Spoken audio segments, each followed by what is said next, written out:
আজ আমি খুব পাতলা করে রুই মাছের ঝোল তৈরি করছি।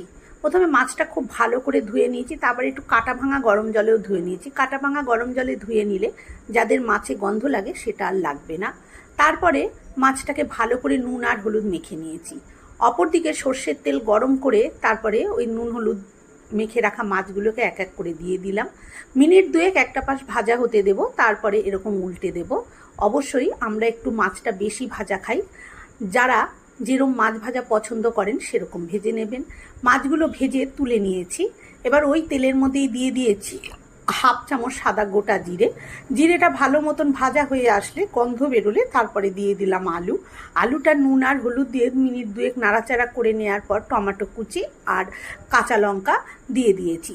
দিয়ে আরও 2 মিনিট নেড়ে চেড়ে লাল লঙ্কার গুঁড়ো আর 1 চামচ জিরের গুঁড়ো দিয়েছি। এখানে আমি ধনের গুঁড়ো ব্যবহার করি না, আপনারা চাইলে করতে পারেন। দিয়ে ভালো করে অল্প একটু জল দিয়ে কষিয়ে নিয়েছি। যখন তেল সেপারেট হয়েছে তখন এখানে 1 টেবিল চামচ দই ভালো করে ফেটিয়ে নিয়ে দিয়ে দিয়েছি। দিয়ে আবার ভালো করে কষিয়ে নিলাম। যখন মশলা থেকে তেল ছেড়ে গেছে তখন দিয়ে দিলাম পরিমাণ মতন জল। জলটাও নিজেদের ইচ্ছা অনুযায়ী দিতে হবে। ঝোলটা ফুটে উঠলে মাছটা দিয়ে দিলাম। তারপরে ফুটিয়ে নামিয়ে নেব। ধনেপাতা থাকলে উপর থেকে দিয়ে দিতে হবে। আর 2টা আলু ভেঙে দিলাম।